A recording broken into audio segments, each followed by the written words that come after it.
Assalamualaikum students. We are done with chapter 3 and chapter 4 of our book, and today we are going to start chapter 5, which is about personality and values. Whenever we meet people around us, हम उनके बारे में कोई ना कोई assessment लगाते हैं। कुछ लोगों के बारे में हम कहते हैं कि वो बहुत कॉन्फिडेंट हैं, कुछ लोगों के बारे में हम ये कहते हैं कि ये बहुत लाउड हैं, कुछ लोग हमें बहुत सेंसिटिव लगते हैं, कुछ लोग हमें बहुत शाय लग रहे होते हैं, कुछ लोग हमें बहुत फ्रेंडली लग रहे होते हैं। तो ये जितनी क्वालिटीज़ मैंने अभी आपको इंसानों की गिनवाई हैं, जिसमें फ्रेंडली होना, कॉन्फिडेंस, एक्टिव होना, सोशल होना, लाउड होना या शाय होना, ये सारी उस इंसान के एडजेक्टिव्स हैं। एडजेक्टिव्स क्या हैं? मैं आपको एक रिकॉल दे देती हूँ। इंग्लिश में आपने पार्ट्स ऑफ स्पीच पढ़ा होगा, जिसमें नाउन, वर्ब, एडवर्ब्स और एडजेक्टिव्स हैं। तो वहीं से हमने ये वर्ड एडजेक्टिव उठाया है, क्योंकि एडजेक्टिव का मतलब है किसी भी चीज़ की क्वालिटी। तो यहाँ पर भी जो मैंने आपको फ्रेंडली, कॉन्फिडेंस और ये वर्ड्स इस्तेमाल किए, ये भी किसी इंसान की पर्सनैलिटी के बारे में, उनकी क्वालिटीज़ के बारे में है, सो इसीलिए इनको भी हम एडजेक्टिव्स कहेंगे। एग्जैक्टली पर्सनालिटी क्या होती है और किस तरीके से मुख्तलिफ पर्सनालिटी टाइप्स के बारे में जाना जा सकता है, वो हम पढ़ेंगे इस चैप्टर नंबर 5 में। सबसे पहले मैं आपको बताऊंगी कि पर्सनालिटी की क्या डेफिनेशन है।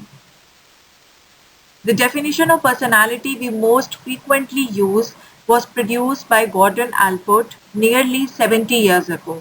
Allport said, personality is the dynamic organization within the individual of those psychophysical systems that determine his unique adjustments to his environment. यानी कि आसान लफ्ज़ों में एक इंसान किस तरीके से दूसरे इंसानों के साथ बिहेव करता है, कैसे उनके साथ इंटरैक्ट करता है या किस तरीके से अपने इर्द-गिर्द के एनवायरनमेंट के साथ एडजस्ट करता है। वो साइकोलॉजिकल स्टेट जो उससे इस तरह का बिहेवियर करवाती है, दरअसल वही पर्सनैलिटी है। दूसरी बात जो यहाँ स्लाइड में मेंशन हुई है, वो है personality is the sum total of ways in which an individual reacts to and interacts with others. वही बात जो पहले पॉइंट में मुश्किल तरीके से बताई गई है, वो यहाँ इजी वर्ड्स में एक्सप्लेन कर दी गई है कि पर्सनैलिटी वो तरीके हैं जिससे एक इंडिविजुअल, एक इंसान अपने इर्द गिर्द के लोगों से या अपने इर्द गिर्द के एनवायरनमेंट के साथ इंटरैक्ट करता है और उन लोगों की इंटरैक्शन का जवाब देता है, यानी कि उनके साथ रिएक्ट करता है। पर्सनैलिटी को कैसे अंडरस्टैंड किया जा सकता है, इसके लिए जो मोस्ट कॉमनली और वाइडली एक्सेप्टेड फ्रेमवर्क्स जो मौजूद हैं, वो दो हैं। एक है the Myers Briggs type indicator, जिसको MBTI भी कहते हैं, और दूसरा है बिग 5 पर्सनैलिटी मॉडल्स। इन दोनों फ्रेमवर्क्स में हमें वो एलिमेंट्स बताए गए हैं जो किसी भी इंसान की पर्सनैलिटी का पार्ट हो सकते हैं और उसको समझने में हमारी मदद कर सकते हैं। अब किसी इंसान की पर्सनैलिटी को समझना क्यों ज़रूरी है और उसका ऑर्गेनाइजेशनल बिहेवियर के साथ क्या लिंक है? बहुत आसान सी बात है, क्योंकि अगर मैनेजर अपने एम्प्लॉइज़ की पर्सनैलिटी को समझता ही नहीं है, तो वो किस तरीके से उनसे इफ़ेक्टिवली डील करेगा और किस तरीके से उन लोगों को मैनेज करके उनसे ऑर्गेनाइजेशन का काम निकलवाएगा। और जब जॉब दी जाती है या जब लोगों को अपने पास काम के लिए रखा जाता है, तो उस टाइम भी ज़रूरी होता है कि आप अपने सामने जिस कैंडिडेट का इंटरव्यू ले रहे हैं, उसकी पर्सनैलिटी का अंदाज़ा लगाएँ, ताकि उसकी पर्सनैलिटी से मिलता-जुलता काम या एक ऐसा काम जो कि उसकी जॉब और पर्सनैलिटी में मैच हो रहा हो, वो उसको दिया जाए, ताकि उसकी परफॉर्मेंस और उसकी प्रोडक्टिविटी को आप इम्प्रूव कर सकें। सबसे पहले जो फ्रेमवर्क हम डिस्कस करेंगे वो है मेयर्स ब्रिग्स टाइप इंडिकेटर, जो कि most commonly use personality assessment instrument है। यानी कि ये एक ऐसा इंस्ट्रूमेंट, मेजरिंग इंस्ट्रूमेंट है कि जिसके थ्रू हम किसी भी इंसान की पर्सनालिटी का अंदाज़ा कर सकते हैं। बेसिकली ये एक 100 क्वेश्चन पर मबनी एक टेस्ट है, ठीक है। और ये टेस्ट कैसा दिखता है, ये मैं अभी आपको आगे आने वाली स्लाइड्स में बताऊंगी, लेकिन आप ज़हन में ये रखें कि ये एक क्वेश्चनेयर की तरह है जिसमें मुख्तलिफ किस्म के क्वेश्चंस हैं और उन क्वेश्चंस की कुल तादाद 100 है। अब ये 100 सवाल लोगों से किस बात पर पूछेंगे, बेसिकली किस तरीके से वो लोग मुख्तलिफ सिचुएशंस में फील करते हैं या किस तरीके से यूजुअली वो रिएक्ट करते हैं उस सिचुएशन को। ये मुख्तलिफ सवाल इस बारे में हैं और फिर जब ये पूरे 100 सवाल हल हो जाते हैं, तो उसके एंड में आप अपने ही पर्सनैलिटी की स्कोरिंग कर सकते हैं। स्कोरिंग कैसे की जाएगी वो भी मैं आपको आगे आने वाली स्लाइड्स में बताऊंगी। सो बेसिकली 4 कैरेक्टरिस्टिक्स हैं। आपने ज़हन में रखना है कि 4 पर्सनालिटी की कैरेक्टरिस्टिक्स हैं जिनको इस पर्सनालिटी असेसमेंट टूल में असेस किया जाता है, उनके बारे में जाना जाता है। अब वो क्या कैरेक्टरिस्टिक्स हैं जो कि ये दूसरी लाइन में मेंशन हुई हुई हैं, एक्सट्रोवर्टेड और इंट्रोवर्टेड, सेंसिंग और इंट्यूटिव, थिंकिंग और फीलिंग, जजिंग और परसीविंग। ये 4 कैरेक्टरिस्टिक्स क्या चीज़ मेजर करती हैं और ये क्या हैं, ये मैं आपको आगे आने वाली स्लाइड्स में बताती हूँ। जो 4 characteristics MBTI personality model measure करता है वो इस वक्त आपके सामने मौजूद हैं। पहला है एक्स्ट्रावर्टेड वर्सेस इंट्रोवर्टेड। एक्स्ट्रावर्जन किसको कहते हैं? एक्स्ट्रावर्ट वो लोग होते हैं जो बहुत ज़्यादा सोशल होते हैं, जो लोगों से मिलने को पसंद करते हैं और लोगों से ज़्यादा गुफ्तगू करने को पसंद करते हैं। लेकिन इंट्रोवर्ट वो लोग हैं जो थोड़े शाय होते हैं और खामोश तबीयत होते हैं। आप ये देखें कि ये एक ही कैरेक्टरिस्टिक है और उसके 2 एंड्स हैं। एक एंड के ऊपर वो लोग हैं जो कि सोशल हैं, जो बहुत ज़्यादा कॉन्फिडेंट हैं, और इंट्रोवर्ट वो लोग हैं जो बहुत ज़्यादा सोशल नहीं हैं और वो खामोश तबीयत है और बहुत ज़्यादा कॉन्फिडेंस भी उनमें नहीं है। इन कैरेक्टरिस्टिक्स को हम ई और आई से डिनोट कर सकते हैं। दूसरी कैरेक्टरिस्टिक जो आपके सामने है वो है सेंसिंग वर्सेस इंट्यूटिव। सेंसिंग क्या होता है? Sensing types are practical and prefer routine and order. इसका मतलब है कि ये वो लोग हैं जो कि एक ऑर्डर के साथ चलने को पसंद करते हैं। इनका कंफर्ट लेवल अपनी एक रूटीन के साथ डेवलप हो चुका होता है और ये उसको चेंज नहीं करना चाहते। लेकिन इसके बरक्स इंट्यूटिव्स वो लोग होते हैं who look at the big picture। Big picture का मतलब है कि वो चेंज को पसंद करते हैं, वो नई नई चीज़ों के साथ एक्सपेरिमेंट करना चाहते हैं और वो ज़्यादा क्रिएटिव माइंडेड होते हैं। वो एक रूटीन को फॉलो नहीं करते। They want their surroundings and things to be changing. अगर हम इसको एम्प्लॉयज़ के पर्सपेक्टिव से बात करें तो इंट्यूटिव एम्प्लॉयज़ वो हो सकते हैं जो कि एक्सपेरिमेंट करने को पसंद करते हैं। उनके काम में आपको इनोवेशन मिलेगी और काम को नए नए तरीके से करने को वो पसंद करेंगे। लेकिन सेंसिंग टाइप वो होगी जो कि एक रूटीन के तरीके से ही काम को, चाहे उसमें वक्त ज़्यादा लग रहा है या उसमें स्टेप्स ज़्यादा लग रहे हैं, लेकिन फिर भी वो जो उनकी एक आदत बन चुकी है वो उसको चेंज नहीं करना चाहते। थर्ड कैरेक्टरिस्टिक जो हमारे पास है वो है थिंकिंग वर्सेस फीलिंग। थिंकिंग का मतलब ये है वो लोग जो कि लॉजिक को और सोच समझ के काम करते हैं, लॉजिक को इस्तेमाल करते हैं जब उन्होंने कोई डिसीजन लेनी होती है। बगैर सोचे समझे वो कोई फैसला नहीं करते। फीलिंग टाइप्स वो होती हैं जो कि फीलिंग्स और इमोशंस को ज़हन में रखते हैं। जब भी वो कोई डिसीजन लेते हैं तो सबसे पहले वो उसके पीछे लॉजिक नहीं सोचते, लेकिन जो वो जैसा फील कर रहे होते हैं इमोशनल हो जाते हैं और एकदम से अब्रप्ट डिसीजन ले लेते हैं। थिंकिंग वर्सेस फीलिंग में थिंकिंग को हम टी से डिनोट करेंगे और फीलिंग को हम एफ से डिनोट करेंगे। लास्ट कैरेक्टरिस्टिक जो यहाँ पर मेंशन है वो है judging versus perceiving. Judging types want control and prefer their world to be ordered and structured। इसका मतलब है कि ये बहुत ही डिसिप्लिन्ड और ऑर्गेनाइज्ड किस्म के लोग हैं। उनको हर चीज़ एक लॉ एंड ऑर्डर के मुताबिक चाहिए होती है, हर काम को वो एक डिसिप्लिन तरीके से करते हैं। Perceiving types are flexible and spontaneous। Perceiving types का मतलब ये है कि वो बहुत ज़्यादा सोचते नहीं हैं और बहुत काम अपना करते हैं, लेकिन वो उसमें थोड़ी सी फ्लेक्सिबिलिटी को पसंद करते हैं।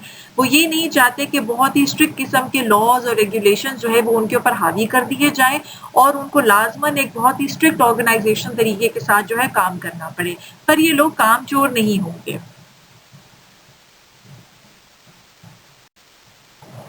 पिछली स्लाइड में जो हमने 4 कैरेक्टरिस्टिक ट्रेट्स पढ़ी हैं हर इंसान की, इस मॉडल के मुताबिक हर इंसान के अंदर एक ना एक ट्रेट मौजूद है। वो जो 4 ट्रेट्स आपको बताई गई हैं, जो 4 सेट बताए गए हैं, वो चारों मौजूद हैं, लेकिन उन सेट में से कोई एक ट्रेट इंसान के अंदर मौजूद है। जैसे पहला सेट हमारे पास है extraversion versus introverted. Extroverted versus introverted. हम ये कहेंगे कि ये क्वालिटी तो हर इंसान में मौजूद है, लेकिन इस क्वालिटी में से या वो एक्सट्रोवर्ट है यानी कि वो ओवर कॉन्फिडेंट है, और अगर वो शाय है तो हम कहेंगे कि वो इंट्रोवर्टेड है। ऐसा पॉसिबल नहीं है कि हम ये कहें कि जी वो 100% एक्सट्रोवर्टेड है या वो 100% इंट्रोवर्टेड है, लेकिन हम उसकी पर्सनालिटी का अंदाज़ा लगाते हुए इस कैरेक्टरिस्टिक के ऊपर देखेंगे कि उसमें कौन सी क्वालिटी ज़रा ज़्यादा पाई जाती है। अगर हम कहेंगे कि वो थोड़ा ज़्यादा सोशल है, तो हम उसको एक्सट्रोवर्टेड की कैटेगरी में डाल देंगे। लेकिन अगर हम कहेंगे कि कभी-कभी तो सोशल हो जाता है, लेकिन ज़्यादातर वो शाय रहता है, तो फिर हम उसको इंट्रोवर्टेड की कैटेगरी में डालेंगे। यानी अगर मैं अपना मुवाज़ना करूँ, तो मैं ये कहूँगी कि मैं ई या आई में से कोई एक ट्रेट तो मेरे अंदर है।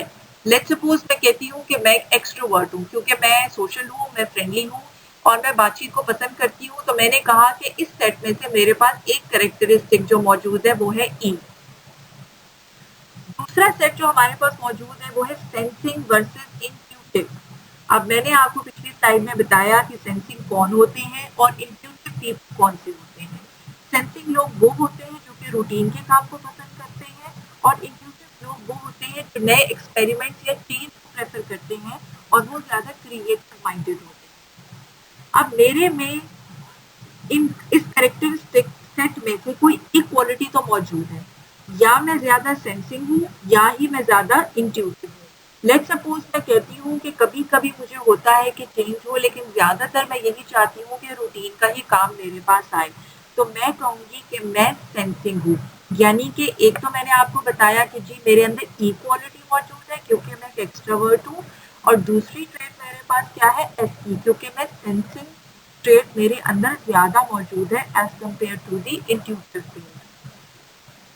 अब हम आते हैं अपने तीसरे सेट की तरफ। तीसरा सेट है थिंकिंग वर्सेस फीलिंग। थिंकिंग क्या होती है कि बहुत लॉजिक से और डिसीजन लेते हुए बहुत सोच समझ के फैसला करना, और फीलिंग क्या है कि बस इमोशनल हो जाना और एकदम से फैसला कर देना फीलिंग्स की बेसिस के ऊपर।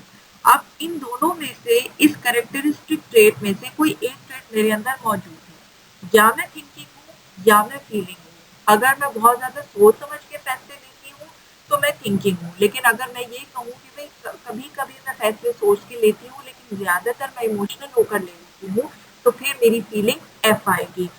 मैं अपना मुवाज़ना करूँ तो मैं ये कहूँगी फॉर एग्ज़ाम्पल कि मैं बहुत सोच समझ के फैसला करती हूँ, तो मेरे में इस सेट में से टी क्वालिटी मौजूद है।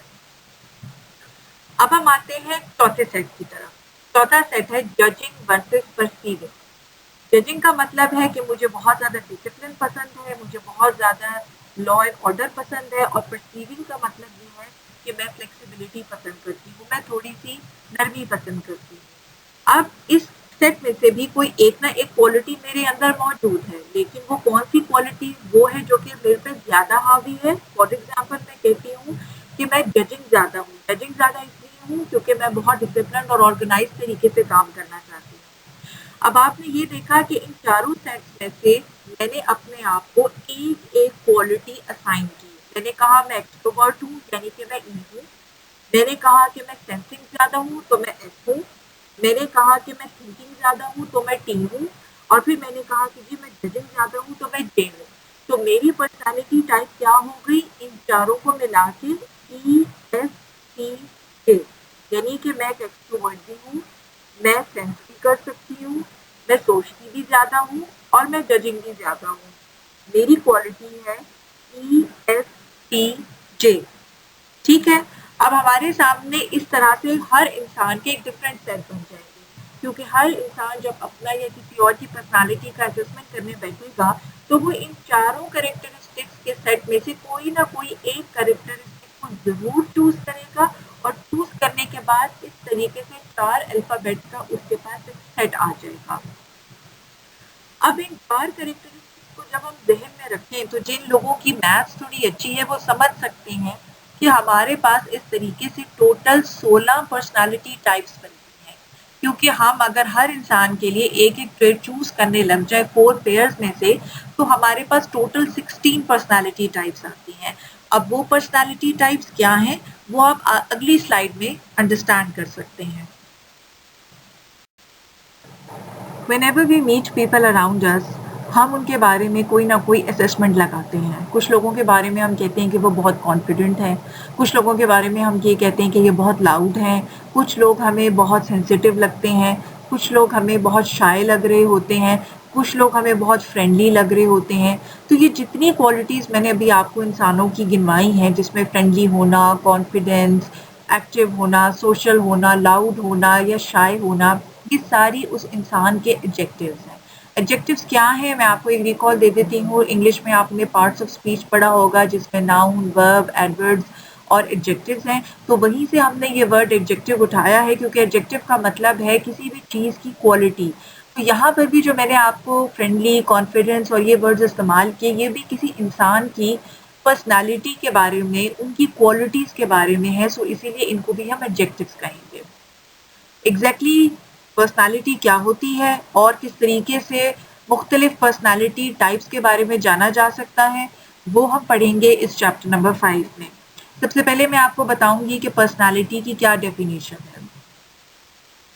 The definition of personality we most frequently use was produced by Gordon Allport nearly 70 years ago. Allport said personality is the dynamic organization within the individual of those psychophysical systems that determine his unique adjustments to his environment. यानी कि आसान लफ्ज़ों में एक इंसान किस तरीके से दूसरे इंसानों के साथ बिहेव करता है, कैसे उनके साथ इंटरैक्ट करता है या किस तरीके से अपने इर्द-गिर्द के एनवायरनमेंट के साथ एडजस्ट करता है।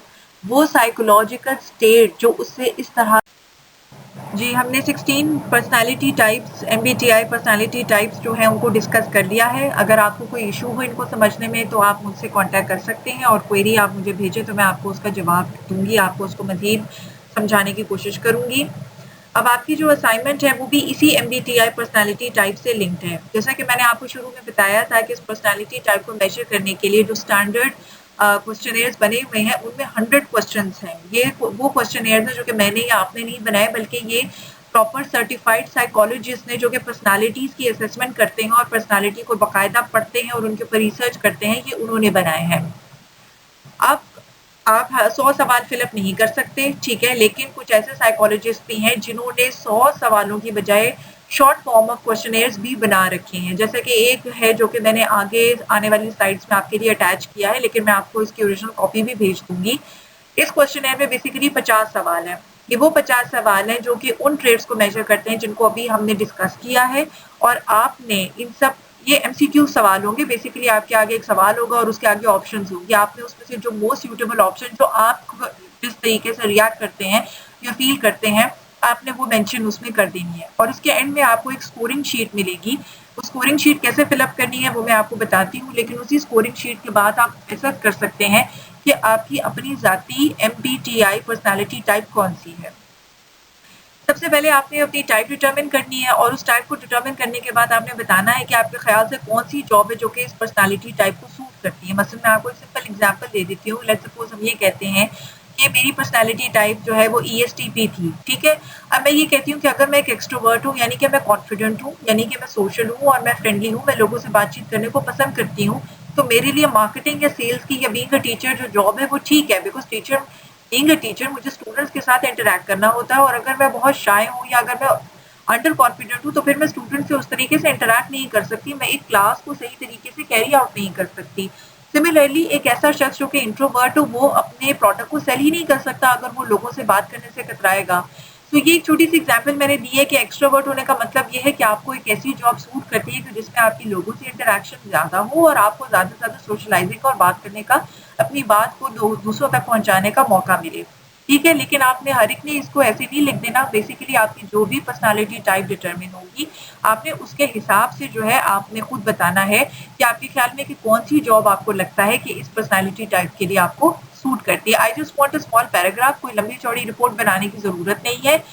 असाइनमेंट में आपने अपनी स्कोरिंग शीट को अटैच करना है और उस स्कोरिंग शीट में ही अंदाजा हो जाएगा और नीचे उसमें मेंशन हो जाएगा कि कौन सी पर्सनालिटी टाइप है और उसके साथ आप 200 या मैक्सिमम 250 वर्ड्स का जो है वो एक पैराग्राफ लिखें और उसमें आप बताएं कि which job will be more suitable for you. अब आप ये देखिए आपके सामने पहला सवाल जो है वो है at a party do you interact with many including strangers, interact with a few known to you, यानी कि एक पार्टी में आप क्या करते हैं, दूसरों के साथ इंटरैक्ट करते हैं या सिर्फ उन लोगों से ही बातचीत करते हैं जिनको आप जानते हैं। अगर आप ए ऑप्शन को टिक करेंगे तो इसका मतलब है कि आपके अंदर की वो क्वालिटी शो हो रही है जो कि एक एक्स्ट्रावर्ट होने का की तरफ जो है वो इंडिकेट कर रही है, because you are fond of talking to people even those people whom you do not know, ठीक है। लेकिन ये तो सिर्फ एक सवाल है, इस तरह के 50 सवाल है और किस तरीके से साइंटिफिकली वो आपकी पर्सनालिटी टाइप को डिटरमिन करते हैं वो मैं आपको बताती हूँ लास्ट स्लाइड में।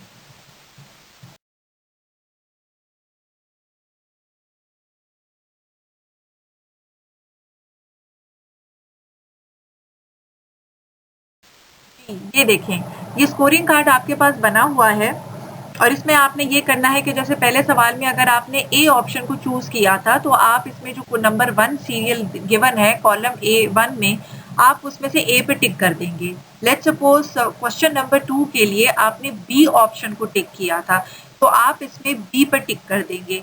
फिर सवाल नंबर 3 पे अगर हो सकता है आपने दोबारा से बी पर ही टिक किया हो जब आप क्वेश्चन फिल कर रहे थे, तो इस कॉलम में आप बी पर टिक कर देंगे। इस तरीके से आप हर कॉलम में ये जितने 50 सवाल हैं, 50 है या 70 हैं, ये इसमें बेसिकली आप उन सबको फिल करते जाएंगे और एंड में ये इंस्ट्रक्शंस आपके पास गिवन है, copy your answers to this answer key carefully, ठीक है, सिर्फ आपने टिक करना है ए या बी किसको आपने वहां पर टिक किया था, यहाँ पर भी आप उसको उसी तरीके से चेक उसमें डाल देंगे।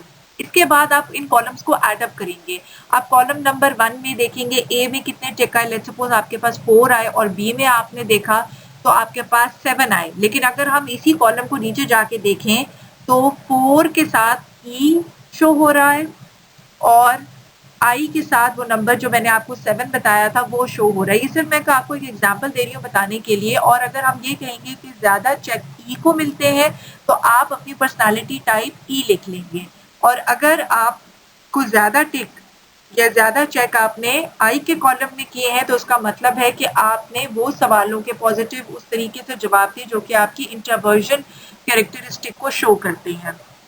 इसी तरह आप इन सब कॉलम्स का जो है ऐड अप करते जाएंगे और इनके साथ आप मेंशन करते जाएंगे कि कौन सी क्वालिटी आपके अंदर मौजूद है। थोड़ा सा ट्रिकी काम है लेकिन once you understand it is very interesting. अगर आपको मुश्किल हो तो आप मेरे से पूछ सकते हैं कि स्कोरिंग कार्ड को कैसे फिलअप करना है।